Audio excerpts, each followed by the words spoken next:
Golden State Media Concepts Baseball Podcast. We cover everything Major League from spring training to the World Series. We've got your favorite club covered from New York to Boston to LA.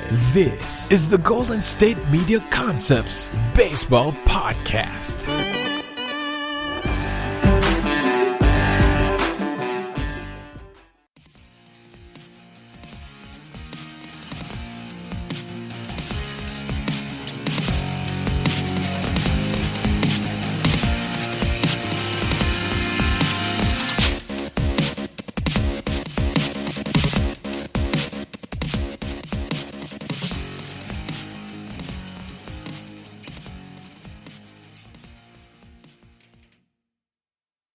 Thank you for tuning in to the GSMC Baseball Podcast, brought to you by the GSMC Podcast Network.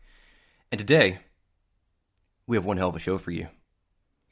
Tonight we'll be talking about spring training as it stands, the Baltimore Orioles, the farm system, and of course, Baltimore's most infamous players. We're talking Jim Palmer, Brooks Robinson, Earl Weaver, Mark Bellinger, and more. Before we get into all of that, I have some trivia for you. Obviously, baseball's changed a lot through the years, and that change is apparent in the bats people use to hit. Richie Allen, a guy who should be in the Hall of Fame, by the way, Philly slugger in the 70s and 80s, should be in the Hall of Fame. He used a 42-ounce baseball bat. And for context, remember, the average baseball bat is like 33 ounces. And he used a 42-ounce just club. He'd go up there with a tree trunk and try to hit, and more often than not, he'd be pretty successful. And the amazing thing about all of that, to me, is how skilled he was anyway. This is a guy who hit 351 career home runs. He batted .292. He won the MVP in 1972. He was pretty good, swinging a heavy bat. And here's more. Willie Mays and Mickey Mantle both used bats that were completely normal, 32 ounces to 34 ounces. Willie Mays, in fact, hit 660 career home runs, and Mantle hit 534. And frankly, Mantle should have hit even more than that, except he got his knee torn up in the drain pipe center field. And Stan Musial swung a 31-ounce bat. So Stan the Man, the great St. Louis Cardinal, swung a bat meant for a high school freshman. And he was pretty good too. And the thing about all these people is that the bat size doesn't matter. So with that being said, my question for the audience is, which Major League Baseball player invented and popularized the bottle bat? That's right. Which Major League player invented a baseball bat that had a very skinny handle, an extremely large barrel, to the point that it looked like a bottle? And yes, he played in the big leagues. He was an all-star player, very successful. You might not have heard of him, but he was a good player who used a weird bat. And while you're wondering about that, it's time for me to introduce myself. Because at this point, you're probably wondering who I am, because I'm not like the other hosts, right? And my name is Graham. Graham Llivina, in case you want to send me fan mail or, I don't know, death threats or something. And I'm hosting this podcast because I love baseball. I just love baseball, man. I think baseball is part of who we are as Americans.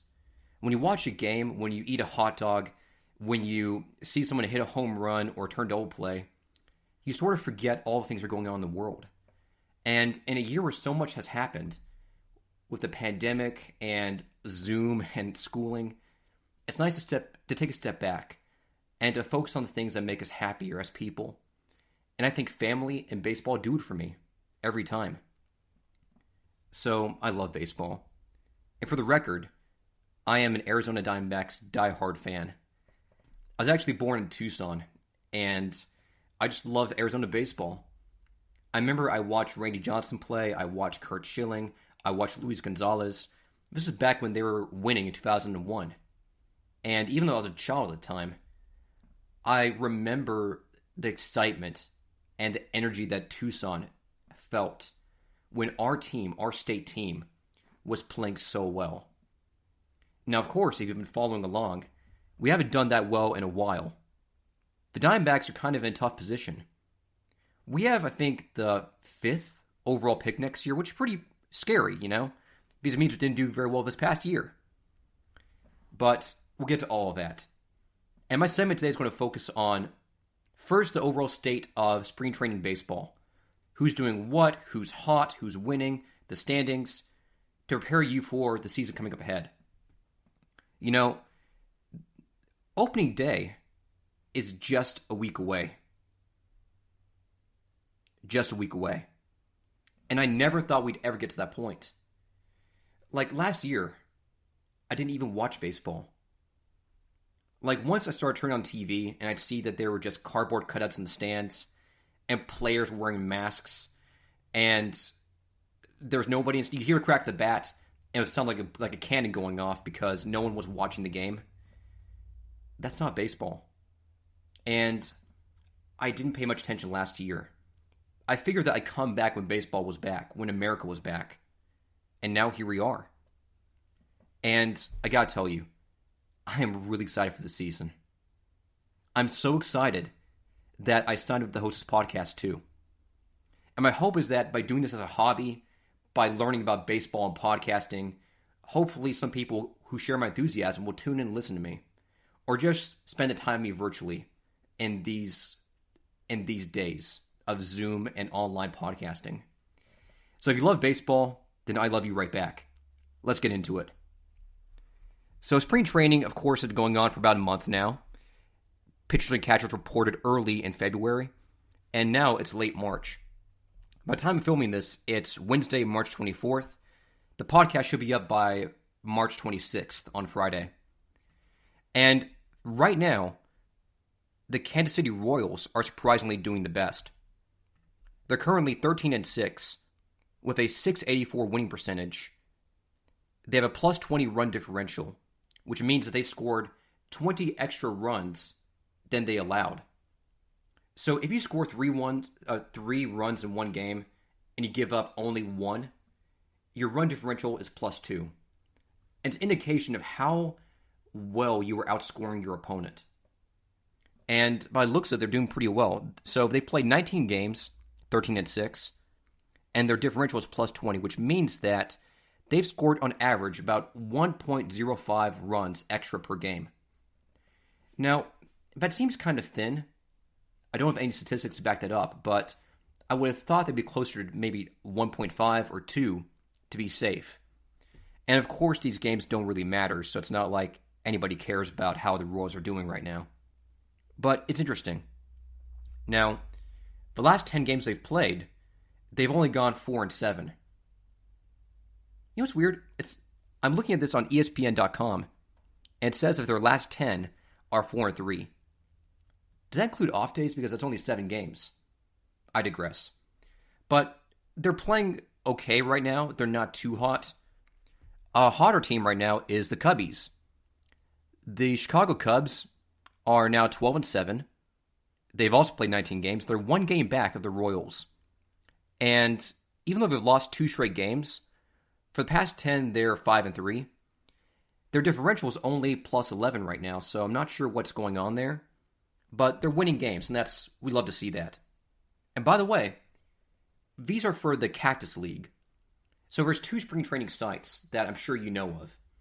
The Cactus League takes place in Arizona, and the Grapefruit League, Grapefruit, is in Florida. And spring training is awesome. Back in the early days of baseball, there was no spring training. So players would just not work out during the off season. So back in the 30s and 40s, most players were not paid $1 million salaries to play baseball. In fact, they didn't get paid at all for the most part. Their salaries were in the low thousands range. And you can argue that's due to inflation and that if you prorated it, maybe made more sense. But I disagree. For the most part, even superstar players had to take 2 or 3 jobs to make ends meet. I know that Johnny Mize was a butcher in his spare time. And I know that other players like Rizzuto sold cars in the offseason while they were playing. And the reason is because if you're getting paid a living wage to just play baseball, but not enough to really be free and financially secure, you need ways to make money. So most players didn't have a luxury of being able to work out whenever they wanted to. And back then, working out was not seen as a prerequisite. Because players were afraid that if you got too beefy early on, you wouldn't be able to be flexible enough to steal bases or drop down bunts. And now we know it's not true. Jose Canseco revolutionized the art of weightlifting. Now, of course, he also revolutionized the art of steroids, right? But he truly knew what he was doing when it came to weightlifting. And I credit him for that.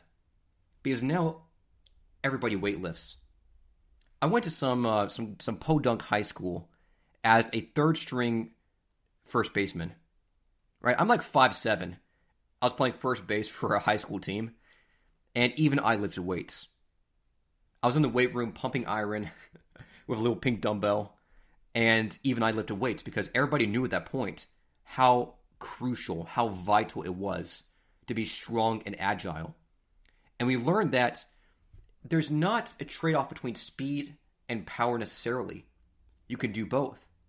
In fact, I think it's Baseball Savant keeps a metric called power-speed ratio, which tabulates your extra base hits and your speed numbers to give you a number which indicates how fast and strong you are. So it's not like there's power versus speed. It's both. You could be both powerful and speed. If you're speedy, you're powerful because of all your fast twitch and slow twitch muscles. This stuff is really interesting to me. I don't know how we start talking about the Cubs end up on Canseco, but I'm going to go ahead and pull it back. So, we're talking next about the Texas Rangers. They're doing well, 11-8. Brewers are next, 12-9.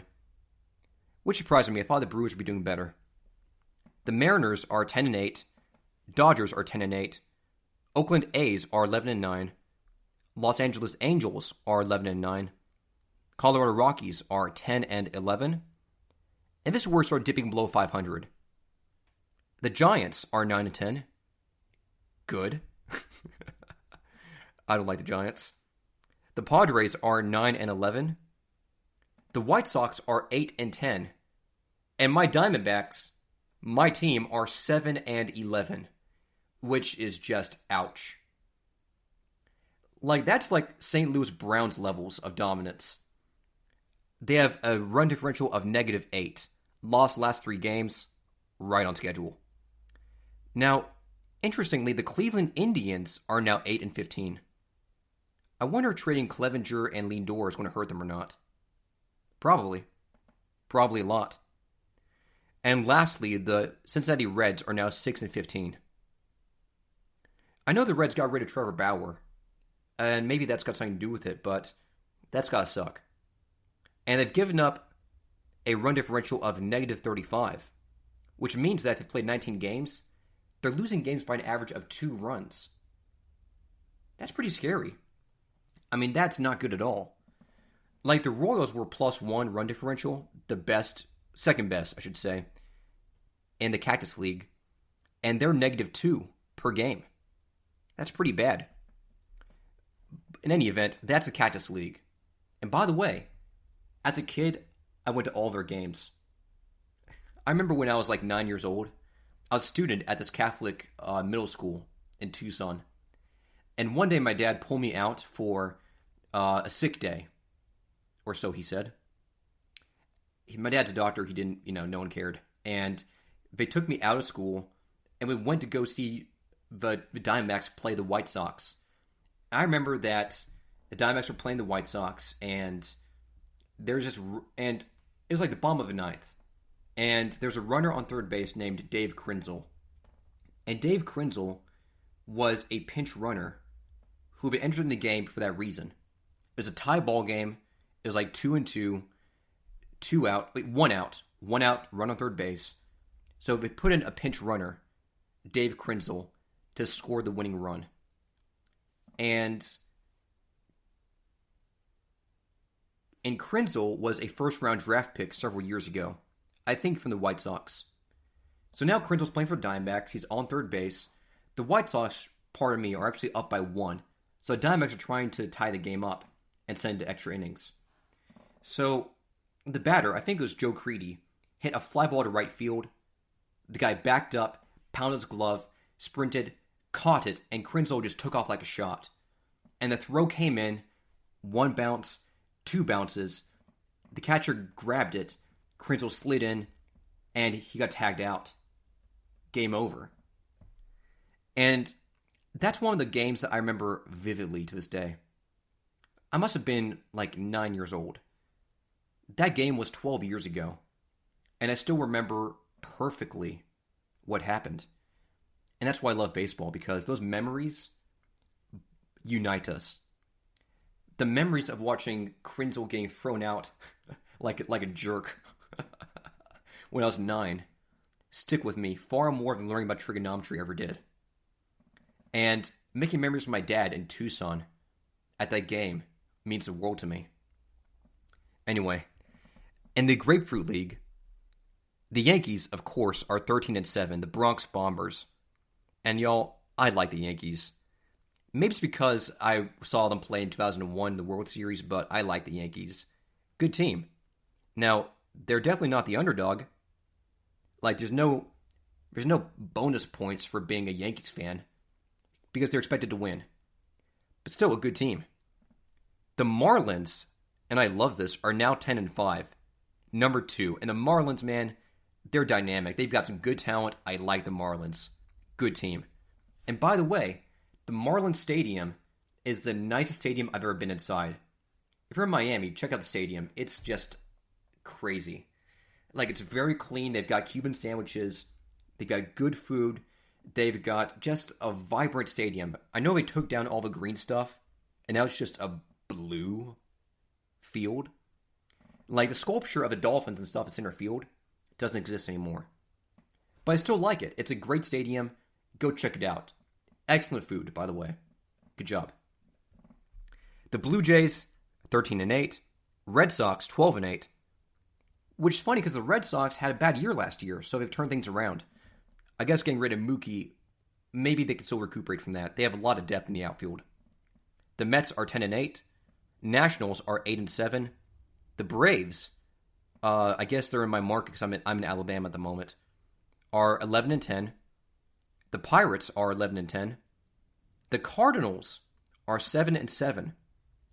The Phillies are 10-11. The Tigers are 9-11. Twins, same. Orioles are 8-13. And by the way, after the break coming up soon, we're going to talk about the Orioles. So just stay tuned for that. The Tampa Bay Rays are 7-14, and the Astros are 4-12. Poor Astros. I guess that phrase "cheaters never win" is coming back into play now. You know what I'm talking about? But yeah, so the Astros are having a tough time this year. Anyway, that's the rundown right now. And I have to say, I don't think I've ever seen a game in the Grapefruit League. I know they have this thing called Baseball City that's kind of like their complex for baseball activities. I'd love to check it out. But living in Birmingham, I tell you, is pretty cool. Because I live in the same city as Rickwood Field. America's oldest, longest-standing baseball stadium. Rickwood Field is the oldest stadium in America for baseball purposes. It's right in my own backyard. I can get in my car and in 20 minutes be at Rickwood Field right now. And Willie Mays, Satchel Paige, Reggie Jackson, Hank Aaron all played there. It was a battleground for famous Negro League teams, and amazing players come out of that field. And I'm just so happy to live in Birmingham, which has such a rich baseball culture. And the break's coming up. Before you go there, I've got another trivia question for you. And these all come from this book called Baffling Baseball Trivia by Dom Forker, Wayne Stewart, and Michael Pulowski. Go check it out. Great book.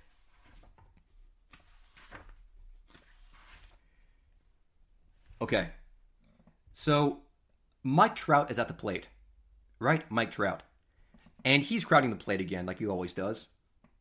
And pitching on the mound is Brusdar Gatterall.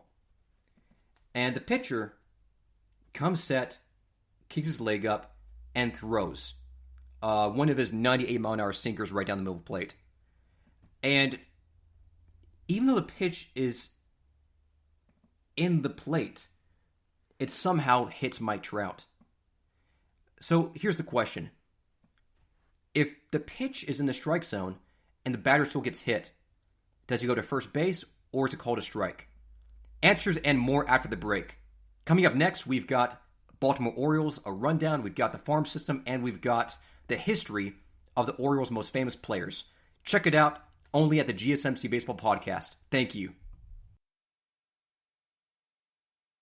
This is your ultimate stop for everything sports. The Golden State Media Concepts Sports Podcast. Should I say more? From the NFL, MLB, the NBA to MMA, it's all in here. The Golden State Media Concepts Sports Podcast. Listen now.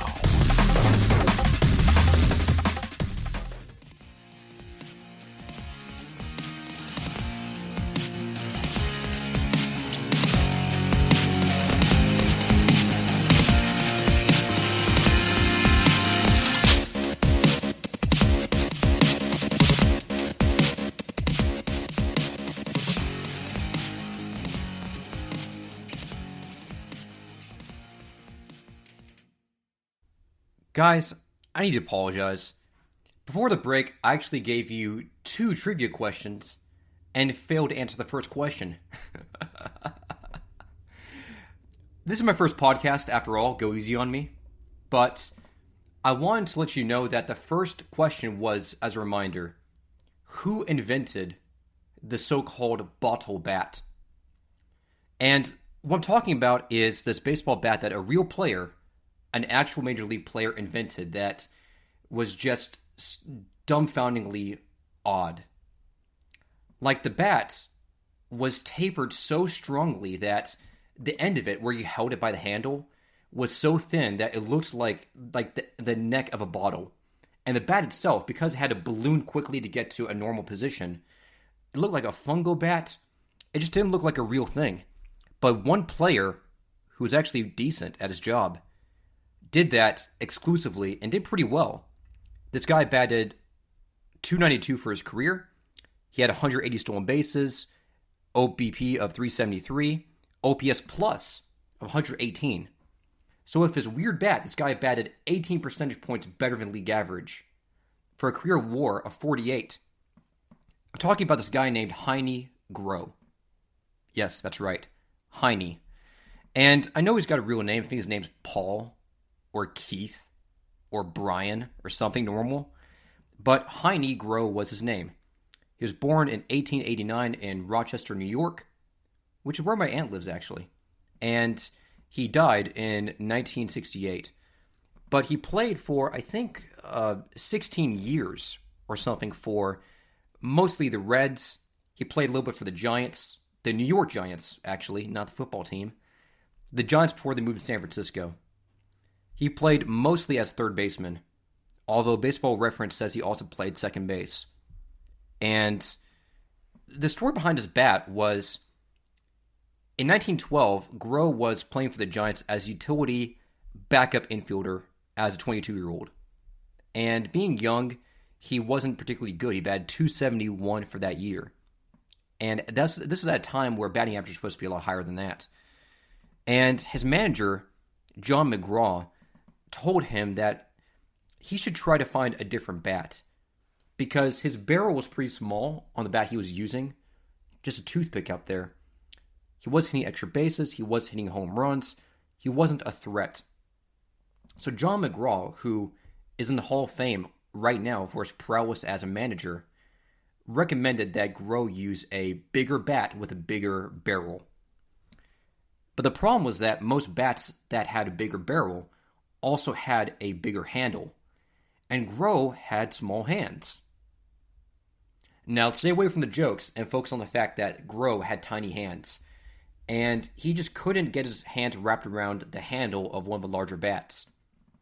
Like before, we talked about how Dick Allen of the Phillies had a huge 42-ounce baseball bat.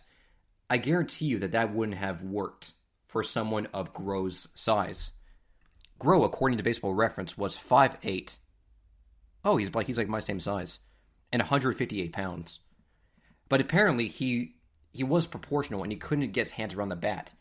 So he customized a new bat from the company Hillerich and Bradbury. And he asked them to customize it so he had a small handle and a large barrel. And they came back with this ridiculous baseball bat. And if you Google Heine Groh, that's spelled Heinie Groh. The first picture that comes up should be of him holding his bat. He's wearing a Reds uniform, looking at the camera. He's holding the bat over his right shoulder, and it just looks nuts. His hands are spaced out. So the handle of the bat is like easily 2 feet long. And he's choking up already with his left hand. His right hand is a few inches away from his left hand. He's holding it like he's doing a tug of war. And he's still a good 3 inches away from reaching the barrel of the bat. He's got the super long bat with a huge handle and a very long barrel. It just looks weird. And somehow that's legal. Now, I don't know if these days you can do that. Baseball is so regulated and so just overly sensitive to change that I'm not sure if changing a bat like that is legal these days. Maybe. I know that for players' weekend games, they've been more flexible about changing the bat and the uniform. And who knows, maybe they'll let you use that bat in a game. When I was in high school, I had this baseball bat that I used to train with that looked similar to that. Like, it was a skinny barrel, it had a large handle on top of it, but it was used for training purposes. Like, if you swung with that bat, you would get inside the ball faster, and you'd hit opposite field. But Heine Groh used that bat in a real game, and that's just nuts to me, man. That's just nuts. And that was the first trivia question that I completely failed to talk about again, so I apologize. The next one is about what happens if a pitcher throws a ball that's in the strike zone but still hits the batter. Is that a hit by pitch and the batter goes to first base? Or is it a strike? And the answer is on this page of this book that I have. And here's the answer. If the pitch is in the strike zone when it hits the batter, it's a strike.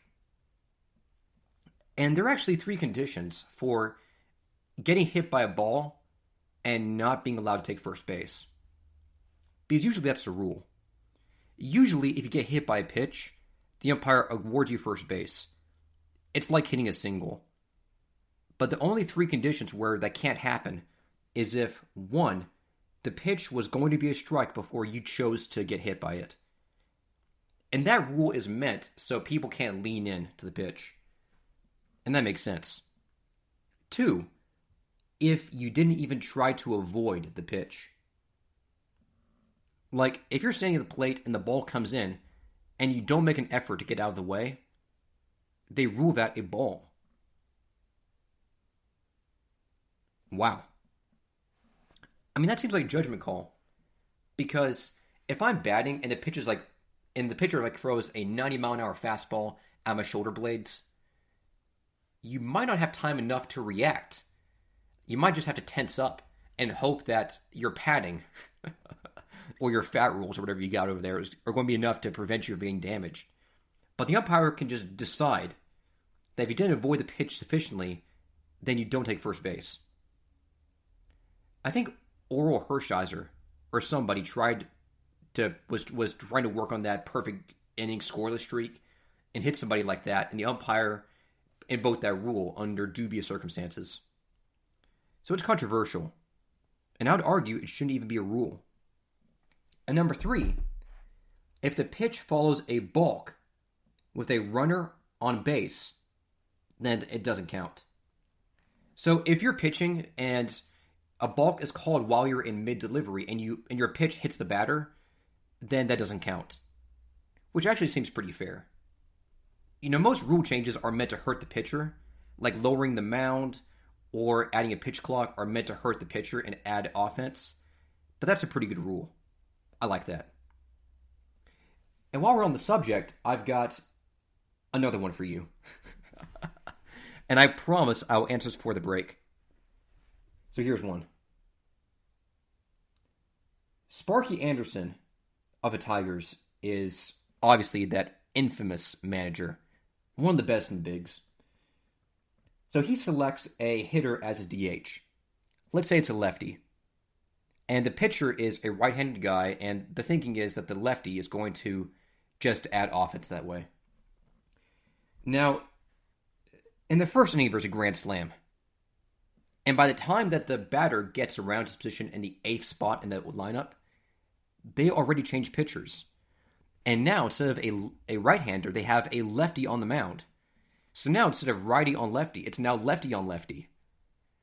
Now, if you're Sparky Anderson, can you remove your left-handed DH and substitute a right-handed DH? Is that legal?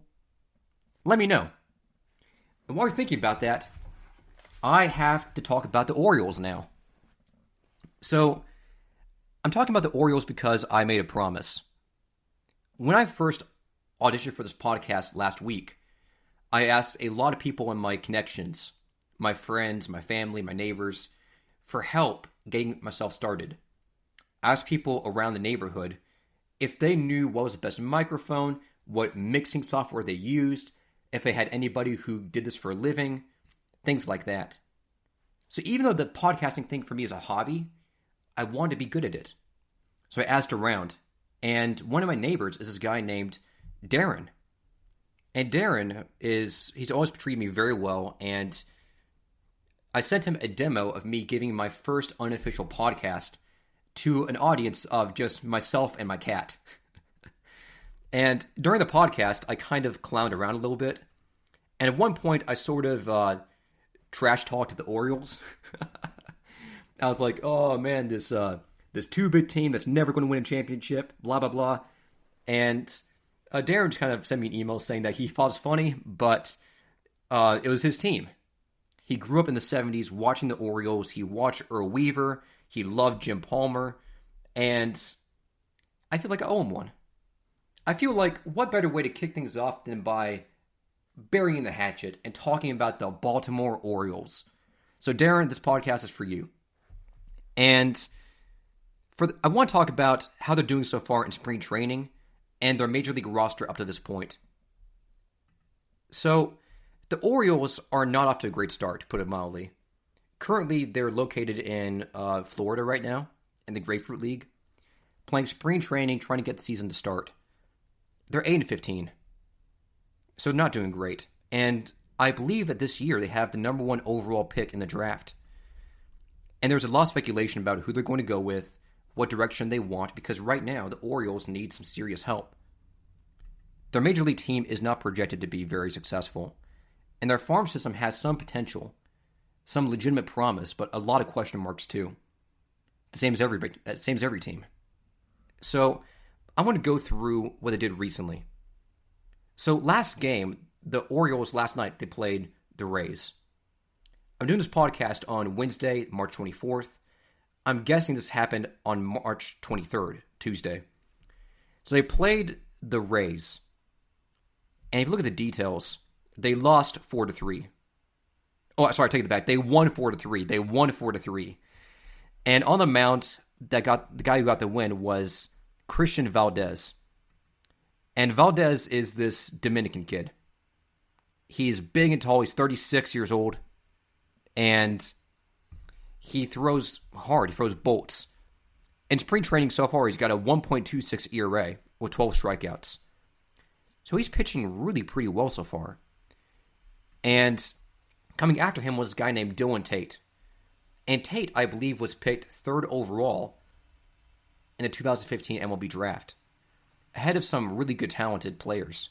So, don't know if the Orioles regret that or not, but Tate pitched in the game 2, pitched 2/3 of an inning, gave up 2 earned runs, 4 hits. ERA on the spring training so far, 11.57. Tough, because I know that Tate wants to make the team this year. Evan Phillips, a young man from Salisbury, Maryland, came in the game as well. Pitched decently. He pitched 0.1 inning, just 1/3 of an out, and got the guy out, but did not come back to pitch after that. Then they had this guy named Green come in, who pitched 3 innings. Connor Green pitched 3 innings, got 3 strikeouts. Decent game from Santa Monica, California. No earned runs allowed. And lastly, Lakins. Travis Lakins pitched 2 innings, 2 strikeouts from Franklin, Ohio. And I remember that he was a Red Sox prospect for a long time, and now he's on the Orioles. And the Orioles, they won that game by 1 run. Good for them. We saw the appearances of Cedric Mullins, Trey Mancini, who came back from cancer, I believe, Anthony Santander, Maikel Franco, the formerly well-to-do Phillies prospect, Freddie Galvis, probably the best hair in the big leagues. He's got those dreadlocks. Austin Hayes, Adley Rutschman, already in the bigs. Wow. And Jahmai Jones. Jahmai Jones is actually from Mobile, Alabama. My sister goes to college in Mobile, so she knows people that knew him in high school. Small world. Great player, too. Plays second base in the outfield. I like him a lot. So, they got the win last time out, but their overall roster is in a state of upheaval. Because think about it like this. Their roster is just massive. So, if you look at the depth chart alone, here's what they're shaping up to look like. They've got John Means as their pitcher, Keegan Aiken, Dean Kremer, Jorge Lopez, and Bruce Zimmerman as their starting pitchers. Does that inspire confidence? None of those guys are especially talented. And I say this as an unathletic 23-year-old man who got cut from his high school team. But I'm saying that these guys just aren't exceptional pitchers. And their bullpen consists of the aforementioned Dylan Tate, Cole Sulser, Paul Fry, Travis Lakins, and Mac Scaroller. Their closing pitchers could include Tanner Scott, the hard-throwing lefty, Sean Armstrong, excellent curveball, Cesar Valdez, who started the game last time around, 36 years old though, and Hunter Harvey, the son of former Major League All-Star Brian Harvey. Except Hunter's dealing with some arm troubles. He's on the 60-day DL. Catcher, they have Pedro Severino and Chance Sisco. Severino is supposedly one of the best defensive catchers in the big leagues. But his hitting has not been great so far. At first base, they have Trey Mancini, Chris Davis, who's still owed like $40 million or something insane, Pat Valaika, Rio Reese, and Ryan Mountcastle in the depth chart. Second base, they have Yolmer Sanchez, along with people like Pat Valaika and Richie Martin in the mix.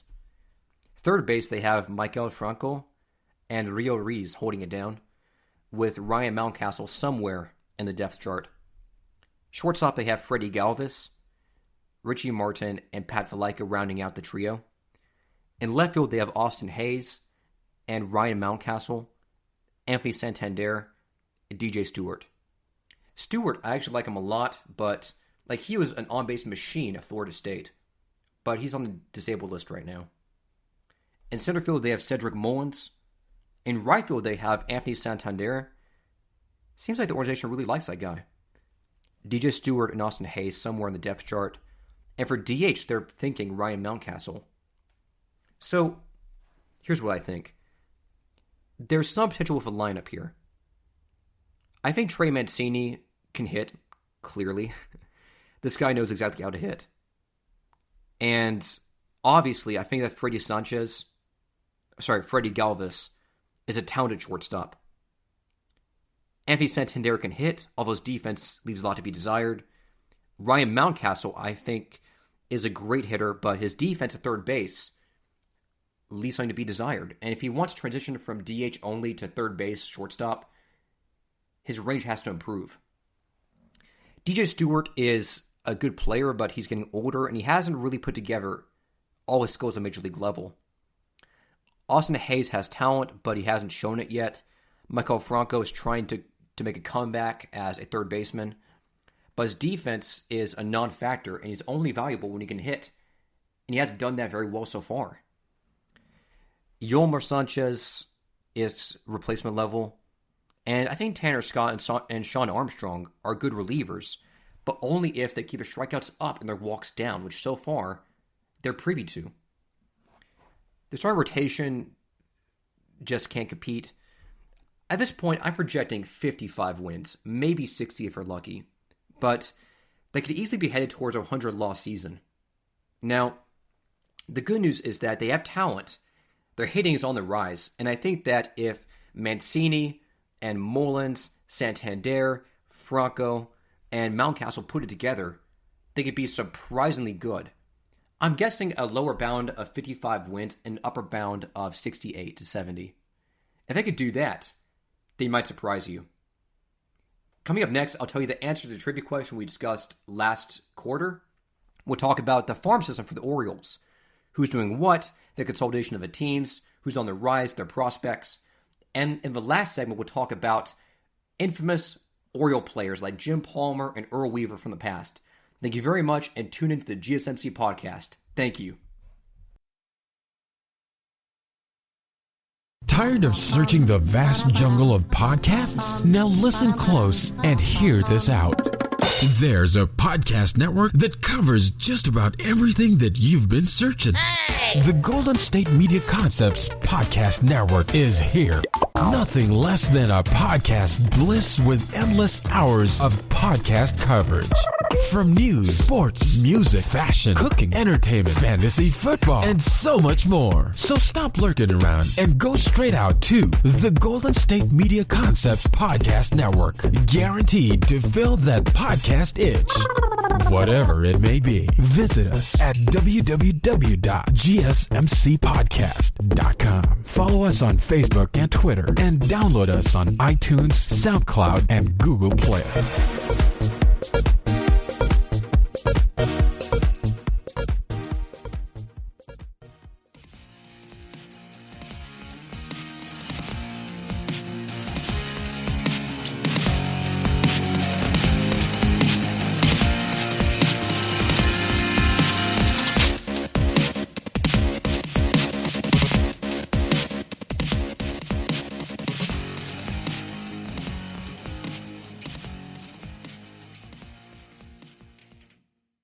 And we're back. We're back today at the GSMC Baseball Podcast Network, hosted by your friend Graham Llivina. Now, before the break, I postulated a trivia question. I don't know where you're at. Maybe you're on the road. Maybe you're in the bathroom. Maybe you're deliberately not working while trying to appear busy. In any event, I've got the answer. So the question was, let's say that there is a manager who puts in a DH, batting like 8th or 9th in the lineup, right? Very low. And the batter is a lefty. And the pitcher, the starting pitcher of the game, is a right-handed tosser. And during the game, in the first inning, there's a grand slam, a triple. He's just getting roughed up. And by the time the DH, the left-handed DH, comes up to the plate, the pitcher gets yanked.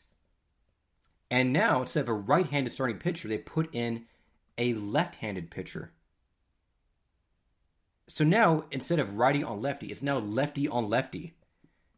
Right? A bad matchup. And the manager responds by trying to put in a right-handed hitter to face the left-handed pitcher. Can he do that? The answer is no, he can't. Basically, if a DH is named, he must come to bat at least one time in the game unless the opposing club changes pitchers. So here's the deal. Like, if you are second baseman, your manager can pull you out whenever he wants to. But in a DH, the whole point is that if you're batting, you can not be taken out unless you bat once. So a DH must play at least one at bat before he gets taken out. And that's unique because among all position players, only the DH must bat at least once before he can be taken out of the game. Anyway, that's trivia for you. And that comes from the book Baffling Baseball Trivia by Dom Forker, Wayne Stewart, and Michael Pawlowski. Pretty good, right? Like, I knew that there's some rule for DH, but I didn't know that that was the one position where you had to bat at least once before your manager could take you out. Like, if you play third base, your manager doesn't care about you. He can take you out whenever he wants to. But in DH, you have to bat at least once. So I did not know that. All right, so here's another one. I'm going to go ahead and scroll to this page because I remember this was pretty good. Okay, here it is. So, what color gloves can you have? Trivia question. What colors can your glove actually have? Can your glove be black? Can it be gray? Can it be red? Can it be orange? Could it be purple? Could it be green? Could it be brown? Could it be white? Could it be heliotrope? Polka dots? What is the range of colors acceptable for a glove? And why? Tell me, I'll let you know after the break. But first, before we do that, let's talk a little bit more about the Orioles and their farm system. So, as you know, this past offseason, Major League Baseball made some changes. So Rob Manfred is a commissioner of baseball, and frankly, he must hate the sport because he's been changing everything since he got into power. He's been changing everything about baseball. And one of his most notorious changes is changing the structure of the minor leagues. So the argument is that it's getting too expensive to have more than one minor league club. Like, the more minor league clubs you have, the more expenditures each team must dish out. And in an age where salaries are increasing and fans are staying away because of pandemic restrictions and safety reasons, for most teams and most owners, it simply isn't advantageous to own more stadiums. So Manfred is closing baseball stadiums all over the country and consolidating teams just to make a buck. And I really hate that because when I was a student at the University of South Alabama, there was a stadium right by the campus's medical school. And it was where the Mobile Bay Bears played baseball. The Mobile Bay players, when I was a student at South, they were the AA affiliate of the Los Angeles Angels of Anaheim. Before that, they were the affiliate of the Diamondbacks, and I loved the Bay Bears. They had a good uniform. They had a good logo. I saw Matt Thias play there. I saw Drew Ellis. I saw lots of good players. And what I liked about the Bay Bears was that it was in Mobile. And that's where Hank Aaron was born. And outside the stadium, this old, crumbling, terrible, dilapidated, just disgusting stadium, outside of it was the Hank Aaron Museum. So the city of Mobile pooled its money and built a museum that resembled Hank Aaron's original house. So Aaron was born in Mobile. If you put his address in Pathfinder, you'll find it. So on Reddit, there's this document that shows you the first ever scouting report that a pro scout saw of Hank Aaron. And they list his intangibles, his hitting prowess, his power, his speed. And on that sheet, they list his address in Mobile.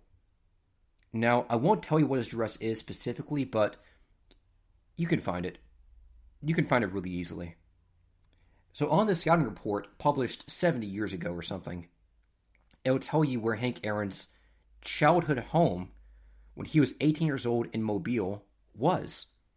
So if you drive down there, and I've done this, you'll find it's an empty plot of land. The home is gone now, because it got moved to be the Hank Aaron Stadium, to be the Hank Aaron Museum. And in its place, there's just an empty plot of land where a house used to be. And it's just a neighborhood, man. It's just a neighborhood.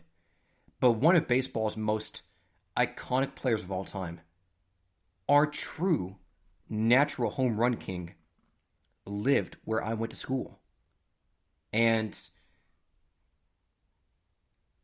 it's hard to explain how much that means to me without tearing up. But baseball is this weird thing where it connects you to the past in a way that most sports don't. And knowing that I lived in a place, that I was standing in an area where the greatest of all time ever lived, when he was my age, how can that not make you just tear up a little bit? And that his old house, the house where it should still be, got moved to be right outside the stadium in Mobile. And so you go to Bay Bears game, you'd walk outside, and you'd pay $5 admission to go walk through Hank Aaron's tiny, tiny childhood home. And his house was small, man. His house was really small.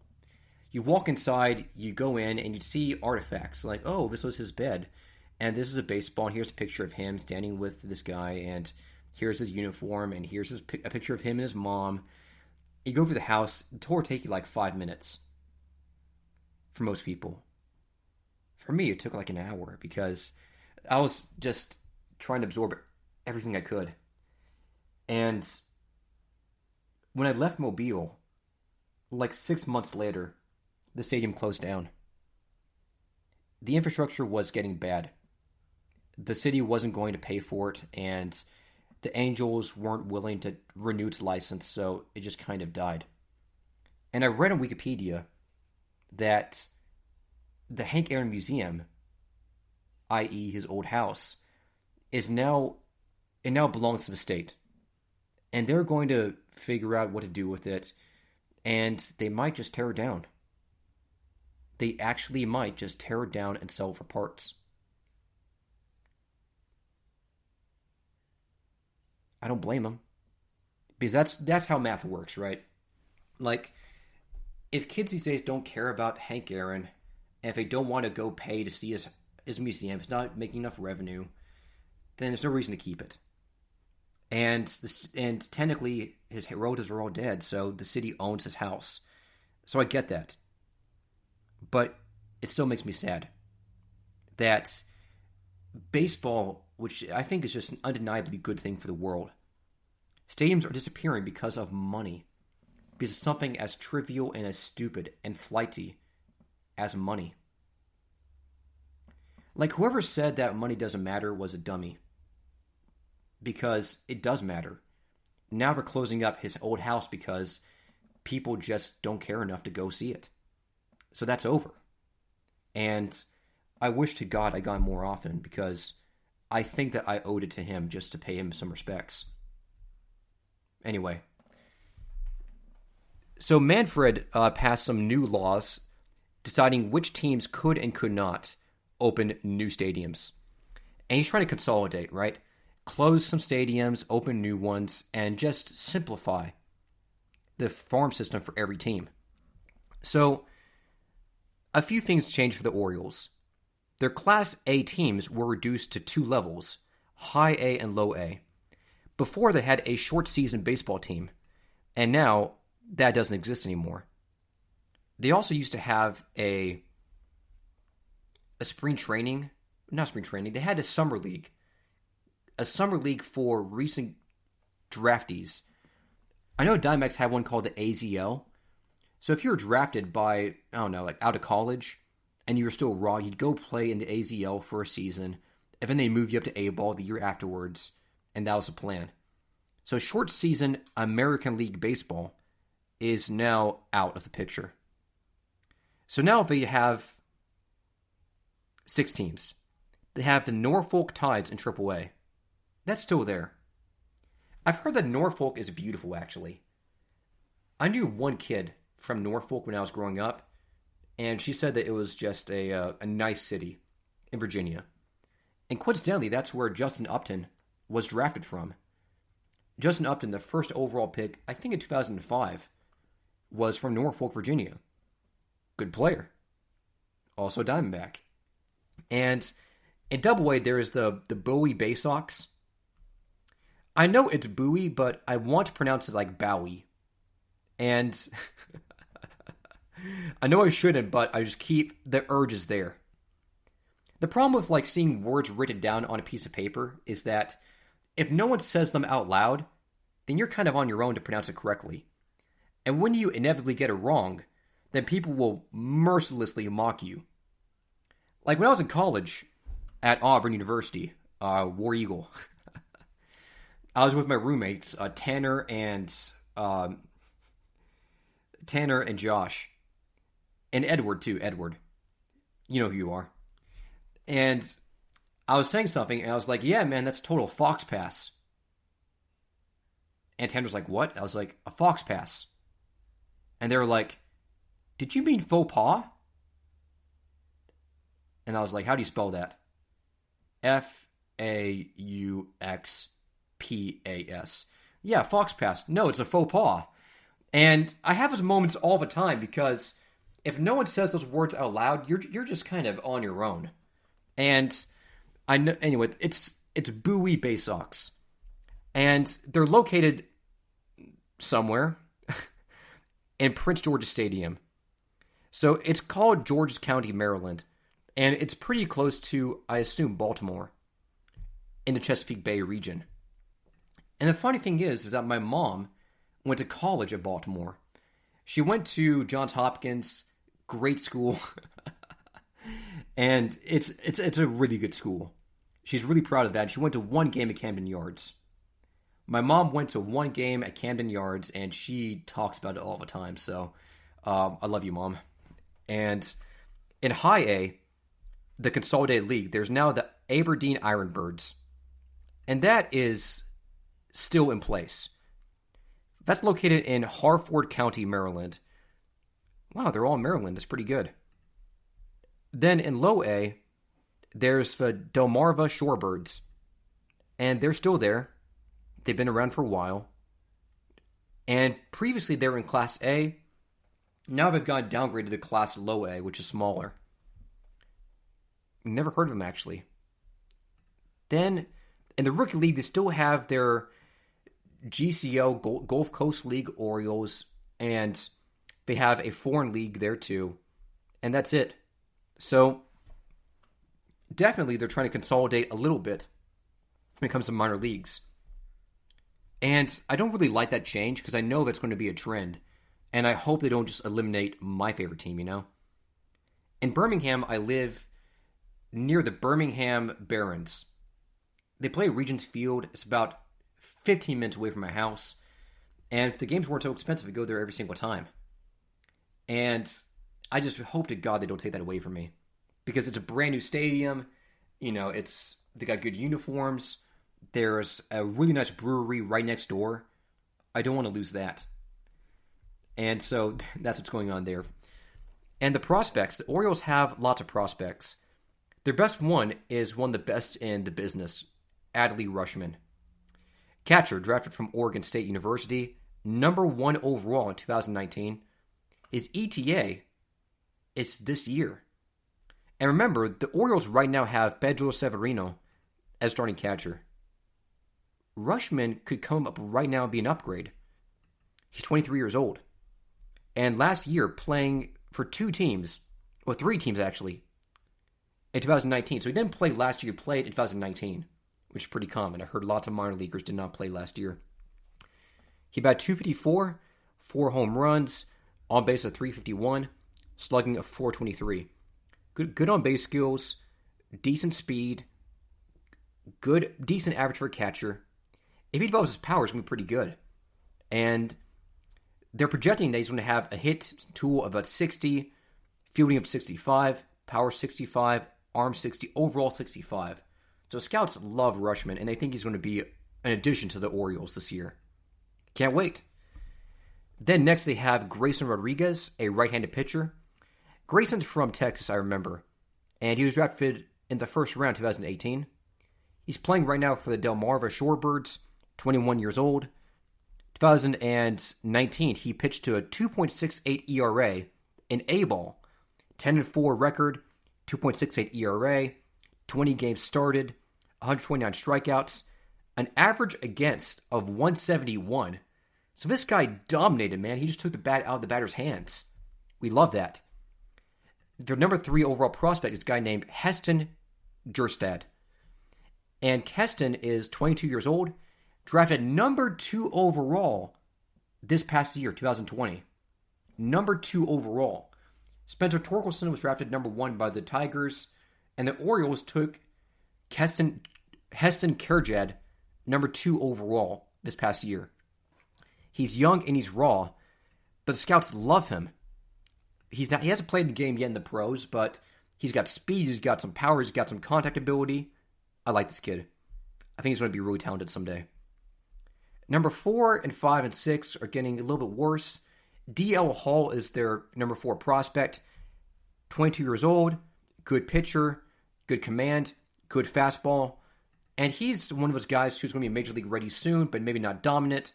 Last year in high A, he pitched a 3.46 ERA with 4 wins, 5 losses. Number 5 is Ryan Mountcastle, a utility guy who can rake at the plate, but maybe isn't the best fielder. Last year, he batted .333 and 126 at-bats in the big leagues. .386 on base, .492 slugging in the big leagues. This guy can rake, and he can perform next level. And beyond that, their prospects aren't so dazzling after this, but clearly there's a lot of talent in the minor leagues. I think that the combination of Mountcastle, maybe some consistency from D.L. Hall, maybe in a few years, Kjerstad could be a dominant outfielder. Rodriguez looks like he's polished and ready to go. And Adley Rutschman, of course, is the best catching prospect in all of baseball. And remember, the Orioles have the number 1 overall pick this next year. And y'all, I'm just excited about that. Imagine the core they could build right now. So, the Orioles, man, I'm just excited for you guys. You have a lot to look forward to. And my mom says that she loves your stadium. So don't change that. Coming up after the break, we've got to talk about Jim Palmer, Earl Weaver, and their wacky antics in the dugout. Stay tuned for more, only on the GSMC Baseball Podcast. Thank you. Want to know the latest in soccer? Then listen to the Golden State Media Concepts Soccer Podcast. From MLS, the World Cup, and the Premier League, we've got you covered. The latest updates, the hottest matches, and news on the league's top players. It's the Golden State Media Concepts Soccer Podcast. David Beckham scores the goal to take England all the way to the World Cup finals. Listen now.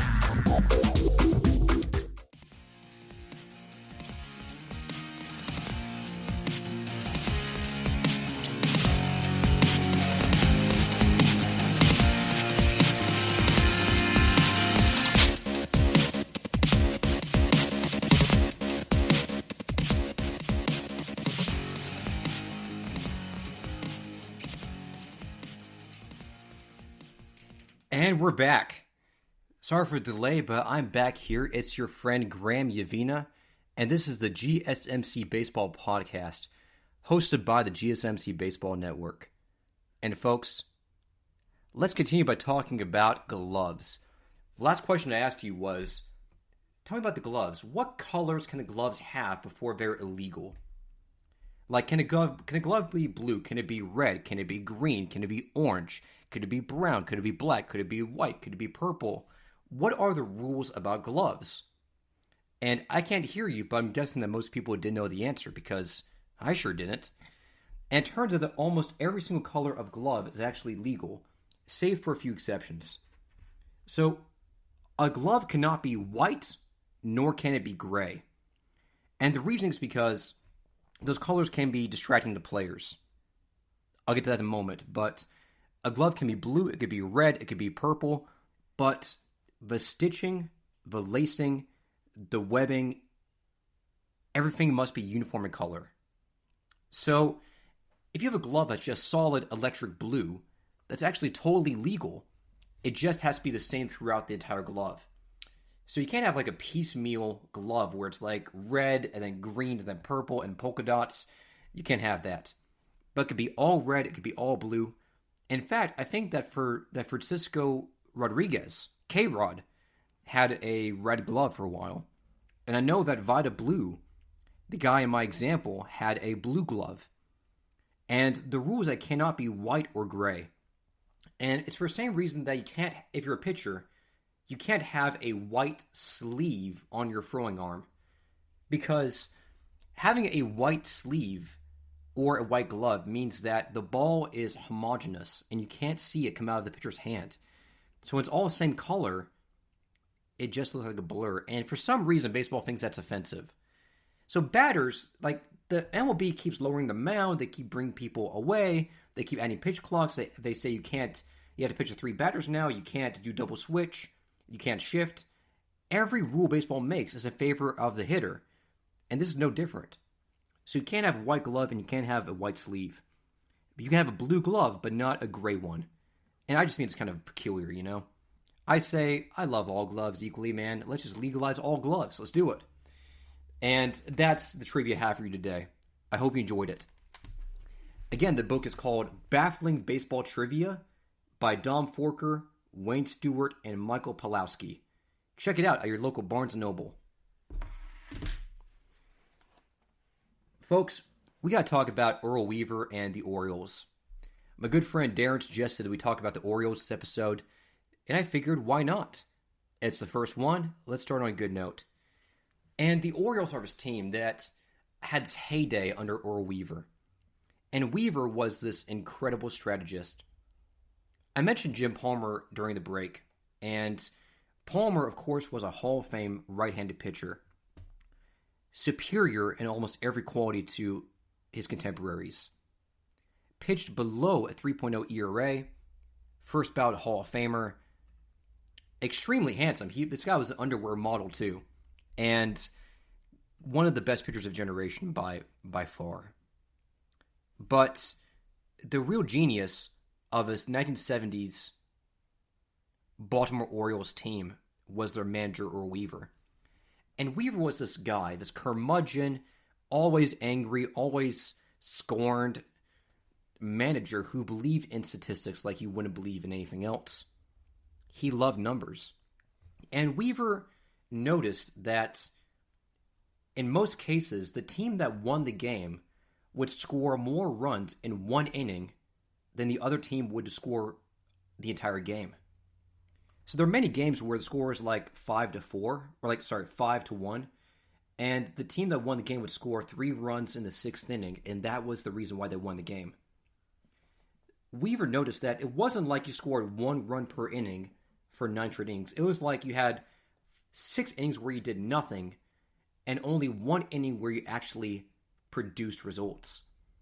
So Weaver stacked his team and ordered it so that it would maximize its chances of scoring runs in 1 inning. So he liked people who could get on base and people that cared for power. Weaver, I think, once said a joke where he was like, what wins ball games isn't pitching or defense, it's 3-run home runs. And what he wanted was for a leadoff guy to have a high on-base skill, to get on base. The second guy to also get on base. And the third guy to have just power, straight up power. He wanted 3-run home runs. He wanted grand slams, triples, walks, and he was fine to accept strikeouts and bad defense in exchange. And Weaver was one of the first managers who supported the shift. And the shift is when infielders or outfielders sort of move positions to maximize their chances of catching a ball that's hit to them. So if you're a shortstop and you're facing a left-handed batter, Weaver would have you sort of stand closer to second base. He'd have you move several steps to your left. The logic being that left-handed hitters tend to pull the ball more often because of the dynamics of their swing. And therefore, you'd catch more baseballs to the right of the diamond, and he wants you there to catch more baseballs. So Weaver loved the shift, and he would do it all the time. He would move his infielders, like he'd have 5 infielders, he'd have 3 outfielders, he'd move people around all the time. And Jim Palmer, his ace of the early 70s Orioles, hated that. Palmer was this tall, handsome, cocky pitcher from Arizona, and he hated being told what to do. So people would say that, Weaver would signal during a game when Palmer's on the bump. Weaver would signal his outfielders to move 10 steps to the right when a left-handed pull hitter was batting. And Palmer, after Weaver had moved his outfielders, would turn around and signal to his outfielders to turn back left. And Weaver would call a timeout and tell his outfielders to move back to the right. And Palmer would step off the mound, and tell him to move back left.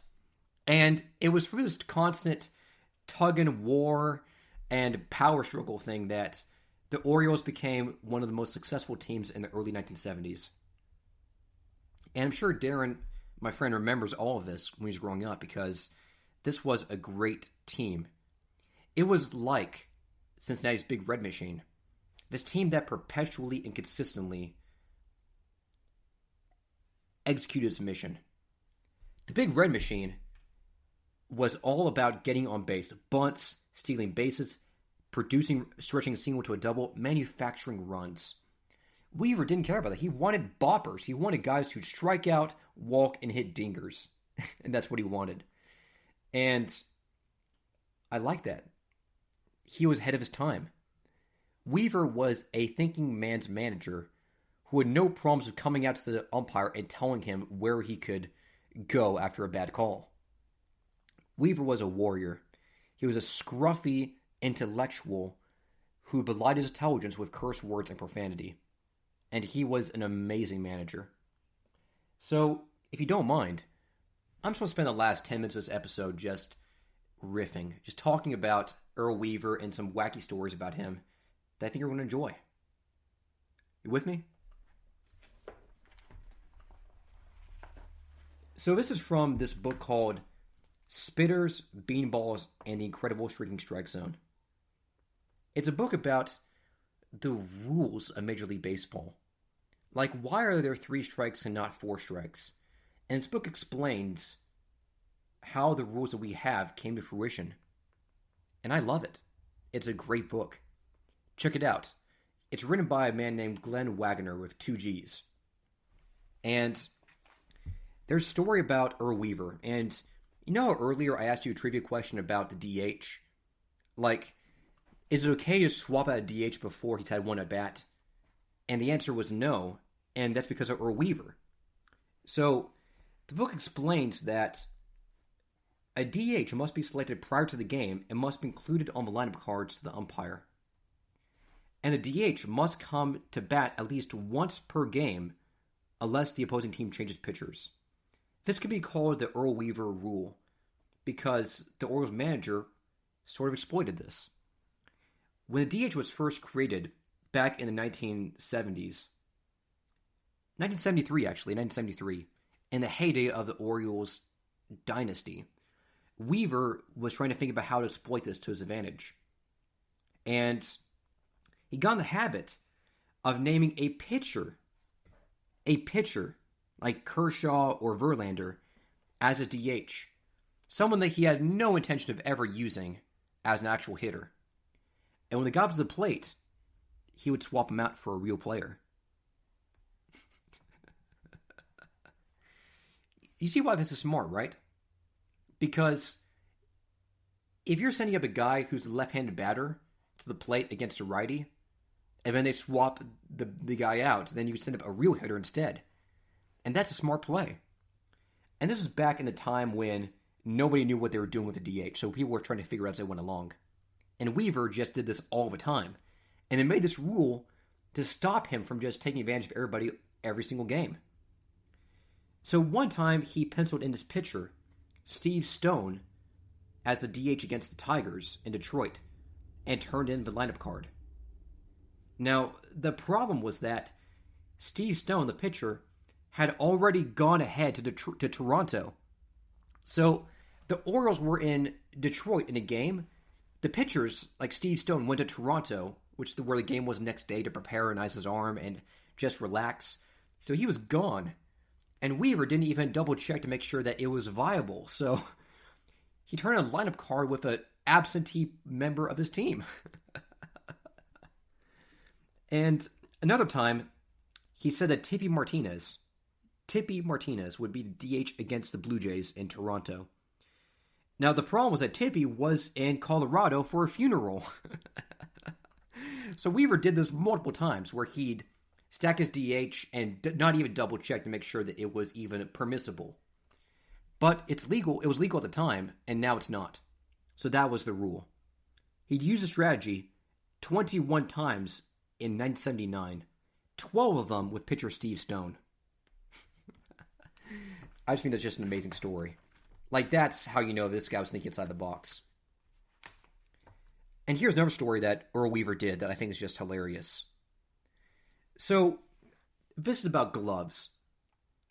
In 1969 in Baltimore, Clay Dalrymple was going to catch for Baltimore that evening. And he came out of the dugout with a catcher's mitt on his hand, because he's a catcher, right? And a fielder's glove, a regular glove, tucked away in his back pocket. So there's a glove on his left hand, right, to actually catch, because he's a catcher, and a glove in his left bumper pocket on his backside. So 2 gloves. And the umpires are like, what's going on here? And John Rice was the home plate umpire. And he said that the catcher, Dalrymple, told him that he was going to switch the fielder's glove if there was play at the plate. So if he had to make a tag at home plate, he was going to throw away his catcher's glove and take the fielder's glove out of his back pocket and use that to tag a guy out at home plate. Now, the problem with that thing is that there was a rule in the book saying that you can't have paraphernalia on the field. Like, you're not allowed to just keep, like, your bat or your baseball gloves at second base between innings. You can't do that for safety reasons.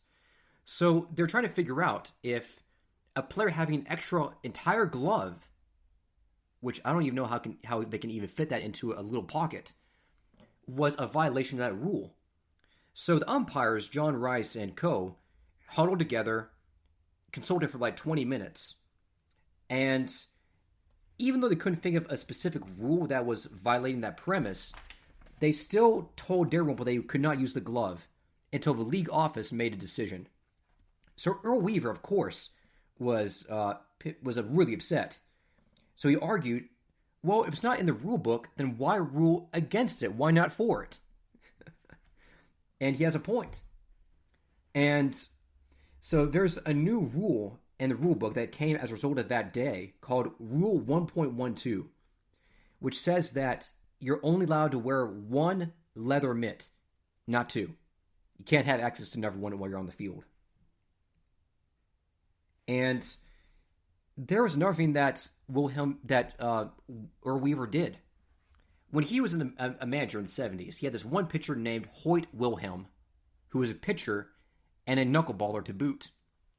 And a knuckleball is a pitch that is thrown with no rotation at all, very slow, and it moves in unpredictable formats.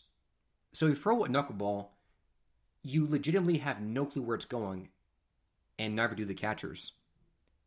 The movement of the ball is based upon the velocity and the turbulence of the wind around it. It's completely random. And typically catchers that are catching a knuckleball have a hard time fielding it because it breaks away at the last second. So a catcher named Gus Trientos, who's catching Wilhelm and was managing under Earl Weaver, brought a glove that has circumference of 45 inches, which is about 2.5 times the size of a regular glove. Like, there's a picture of Trientos holding that stupid glove, and it's the size of his chest. Like, you need both hands to close. It's like a muffaletta sandwich. It's huge. Google Gus Trientos. It's Trindos. Orioles catcher's mitt. That glove is the size of his chest. And they built that to help catch Hoyt Wilhelm's knuckleballs.